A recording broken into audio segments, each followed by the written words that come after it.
ಇನ್ನು ಮುಂದೆ ನಿಮ್ಮ ನೆಚ್ಚಿನ ಧಾರಾವಾಹಿಗಳ ಫುಲ್ ಎಪಿಸೋಡ್ಗಳು ಸನ್ ನೆಕ್ಸ್ಟ್ ಆಪ್ನಲ್ಲಿ ಮಾತ್ರ. ಆ ರೌಡಿಗಳನ್ನ ನಾನು ಗುರ್ತು ಹಿಡಿತೀನಿ, ಆದರೆ ಕಿಡ್ನಾಪ್ ಮಾಡಿದ್ದು ಯಾರು ಅಂತ ನನಗೆ ಗೊತ್ತಿಲ್ಲ ಇನ್ಸ್ಪೆಕ್ಟರ್.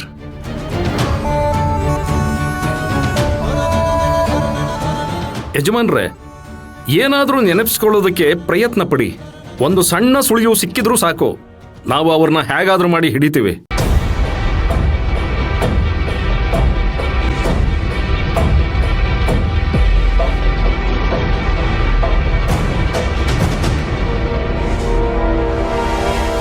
ನನಗೆ ಯಾವುದು ನೆನಪಾಗ್ತಾ ಇಲ್ಲ. ಸರಿ ಯಜಮಾನ್ರೆ, ನೀವು ರೆಸ್ಟ್ ತಗೊಳ್ಳಿ. ನಿಮ್ಗೇನಾದರೂ ಹೇಳಬೇಕು ಅಂತ ತೋಚಿದ್ರು ಅಥವಾ ಏನಾದರೂ ನೆನಪಾದರೂ ನಮಗೆ ಇನ್ಫಾರ್ಮ್ ಮಾಡಿ. ತೊಂದರೆ ಕೊಟ್ಟಿದ್ದಕ್ಕೆ ಕ್ಷಮಿಸಿ, ನಾವಿನ್ ಬರ್ತೀವಿ. ಆಯ್ತು ಇನ್ಸ್ಪೆಕ್ಟರ್, ಒಂದು ನಿಮಿಷ ಹೇಳಿ ಯಜಮಾನ್ರೆ.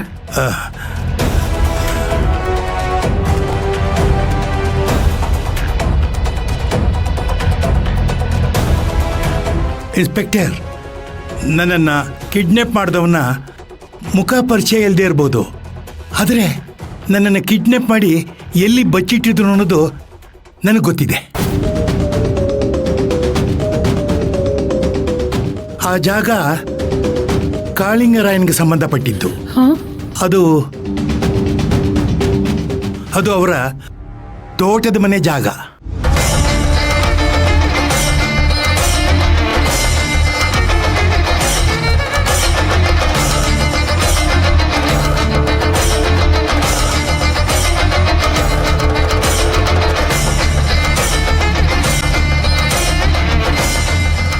ಅನುಮಾನನೇ ಇಟ್ಕೋಬೇಡಿ ಇನ್ಸ್ಪೆಕ್ಟರ್, ಇದು ಕಾಳಿಂಗನದೇ ಕೆಲಸ. ನಮ್ಮ ತಾತನಿಗೆ ಹುಷಾರಿಲ್ಲದೆ ಇರೋ ಸಮಯದಲ್ಲಿ ಅವನೇ ನಮ್ಮ ತಾತನ್ನ ಅಪಹರಿಸಿತ್ತು.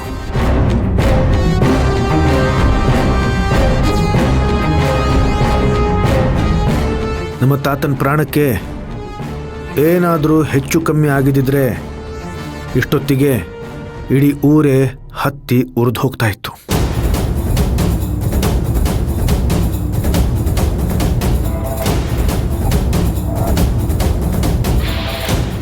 ಯಾವುದೇ ಕಾರಣಕ್ಕೂ ನೀವು ಆ ಕಾಳಿಂಗನ್ನ ಮತ್ತೆ ಅವನ ಮಗ ಮುನೇಂದ್ರನ್ನ ಬಿಡಬೇಡಿ ಸರ್.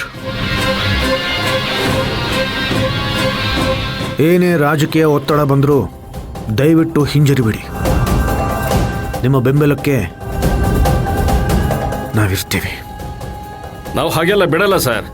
ಸಾಕ್ಷಿ ಸಿಕ್ತು ಅಂತ ನಿಮ್ಮನ್ನೇ ಅರೆಸ್ಟ್ ಮಾಡಿದ್ವಿ. ಸರಿ, ಈಗ ಅವ್ರ ಮೇಲೆ ನಮಗೆ ಡೌಟ್ ಬಂದಿದೆ. ಮೇಲಾಗಿ ಕಿಡ್ನಾಪ್ ಮಾಡಿ ಅವ್ರ ಮನೆಯಲ್ಲೇ ಇಟ್ಟಿದ್ರು ಅಂದಮೇಲೆ ನಾವು ಅವ್ರನ್ನ ಸುಮ್ಮನೆ ಬಿಡ್ತೀವ? ಈಗ ನೇರವಾಗಿ ಅವ್ರ ಮನೆಗೆ ಹೋಗಿ ಎನ್ಕ್ವೈರಿ ಮಾಡ್ತೀವಿ. ನಾವಿನ್ ಬರ್ತೀವಿ ಸರ್. ಆಯ್ತು.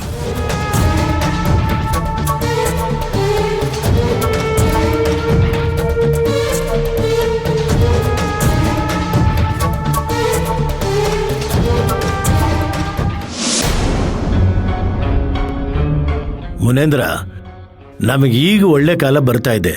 ಹುಮ್ಮಸ್ನಿಂದ ಎದ್ದು ಓಡಾಡಬೇಕಂತ ಇಂಥ ಸಮಯದಲ್ಲಿ ಈ ವೀಲ್ ಚೇರ್ ಇನ್ನೂ ನನ್ನನ್ನು ಬಿಡ್ತಾನೇ ಇಲ್ವಲ್ಲೋ?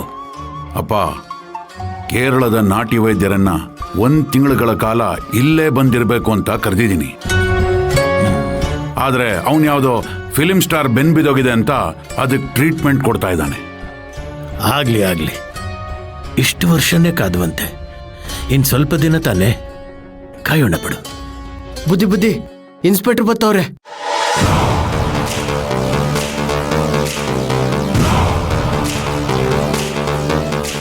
ಬರ್ಲಿ, ನೀನೋಗು. ಆಯ್ತು ಬುದ್ಧಿ.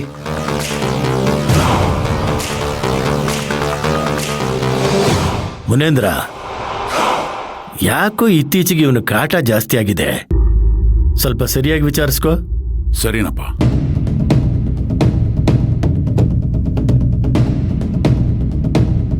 ನಮಸ್ಕಾರ ಸರ್. ಏನ್ರಿ ಇನ್ಸ್ಪೆಕ್ಟ್ರೆ, ನೀವು ನಮ್ಮ ಮನೆನ ಏನಂತ ಅನ್ಕೊಂಡ್ಬಿಟ್ಟಿದ್ದೀರಾ? ಇಷ್ಟ ಬಂದಾಗ ಬರ್ತೀರಾ, ಇಷ್ಟ ಬಂದಿದ್ ಮಾಡ್ತೀರಾ. ಒಬ್ಬ ಮಿನಿಸ್ಟರ್ಗೆ ನೀವು ಇಷ್ಟೊಂದು ತೊಂದರೆ ಕೊಡ್ತಿದ್ದೀರಾ ಅಂತಂದ್ರೆ ಸಾಮಾನ್ಯ ಜನರ ಗತಿ ಏನಾಗಬೇಕು? ಅದು ಹಾಗಲ್ಲ ಸರ್. ನೀವೇನ್ ಹೇಳ್ಬೇಡಿ.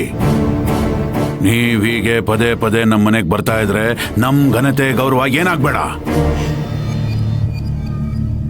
ಊರಿನ ಜನ ನನ್ನ ಬಗ್ಗೆ ಏನ್ ತಿಳ್ಕೊಳ್ತಾರೆ ಅಂತ ನೀವೇನಾದ್ರೂ ಯೋಚನೆ ಮಾಡಿದ್ದೀರಾ? ಸರ್, ನಮ್ಮ ಕರ್ತವ್ಯ ನಾವು ಮಾಡ್ತಾ ಇದ್ದೀವಿ. ಕಂಪ್ಲೇಂಟ್ ಬಂದರೆ ಆ್ಯಕ್ಷನ್ ತಗೊಳ್ಳೋದು ನಮ್ಮ ಜವಾಬ್ದಾರಿ ಸರ್. ಒಬ್ಬ ಜವಾಬ್ದಾರಿಯುತ ಮಿನಿಸ್ಟರ್ ಆಗಿ ನೀವೇ ಈ ರೀತಿ ಕೋಆಪರೇಟ್ ಮಾಡದೆ ಹೋದರೆ ಹೇಗೆ ಸರ್? ಈಗೇನ್ ಕಂಪ್ಲೇಂಟ್ ಬಂದಿದೆ?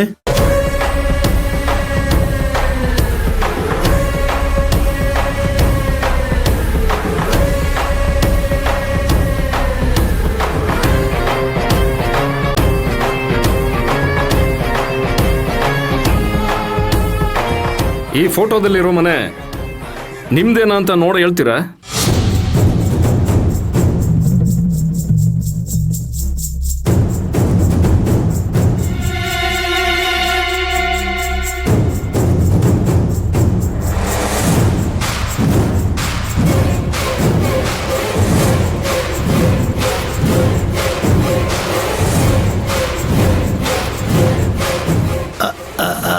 ಹೌದು, ಇದು ನಮ್ಮ ತೋಟದ ಮನೆ. ಹಳೆ ಮನೆ ಅಲ್ವಾ? ಮೊದಲು ನಾವು ಇಲ್ಲೇ ವಾಸ ಆಗಿದ್ವಿ. ಈ ಮನೆಯಲ್ಲಿ ಇದ್ದಾಗ ನಾವು ತುಂಬಾ ನೆಮ್ಮದಿಯಿಂದ ಇದ್ವಿ. ಈ ಮನೆ ನಿಮ್ದೇ ಅನ್ನೋದಾದ್ರೆ ಆ ಕೆಲಸ ನೀವೇ ಮಾಡಿರಬೇಕು. ಯಾವ ಕೆಲಸ? ಸತ್ಯಮೂರ್ತಿಯವರನ್ನ ಅಪಹರಣ ಮಾಡಿದಾಗ ಅವರನ್ನ ಇದೇ ಮನೇಲಿ ಇಟ್ಟಿದ್ರು ಅಂತ ಸತ್ಯಮೂರ್ತಿಯವರು ಕಂಪ್ಲೇಂಟ್ ಕೊಟ್ಟಿದ್ದಾರೆ. ಈ ಮನೆ ನಿಮ್ದೇ ಅಂದಮೇಲೆ ನೀವೇ ಮಾಡಿದಿರ ಅಂತ ಆಗುತ್ತೆ. ರೀ ಇನ್ಸ್ಪೆಕ್ಟ್ರೆ, ಬಾಯಿಗೆ ಬಂದಿದ್ದು ಮಾತಾಡಬೇಡಿ. ಮನೆ ನಮ್ದಾಗಿದ್ದ ತಕ್ಷಣ ನಾವೇ ಕಿಡ್ನಾಪ್ ಮಾಡಿದೀವಂತ ಹೇಗಾಗತ್ತೆ?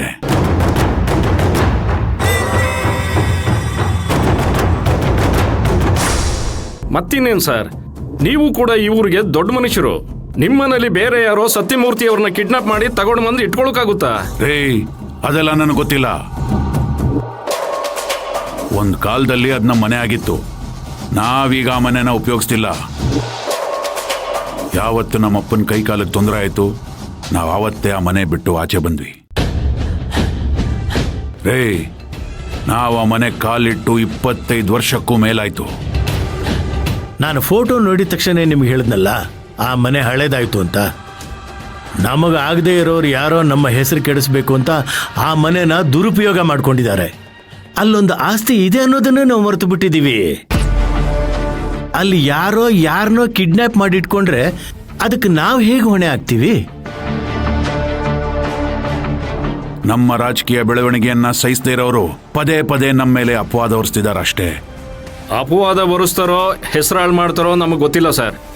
ಸದ್ಯಕ್ಕೆ ಸತ್ಯಮೂರ್ತಿಯವ್ರನ್ನ ಅಪಹರಣ ಮಾಡಿಟ್ಟಿದ್ದು ನಿಮ್ಮನೇಲೆ.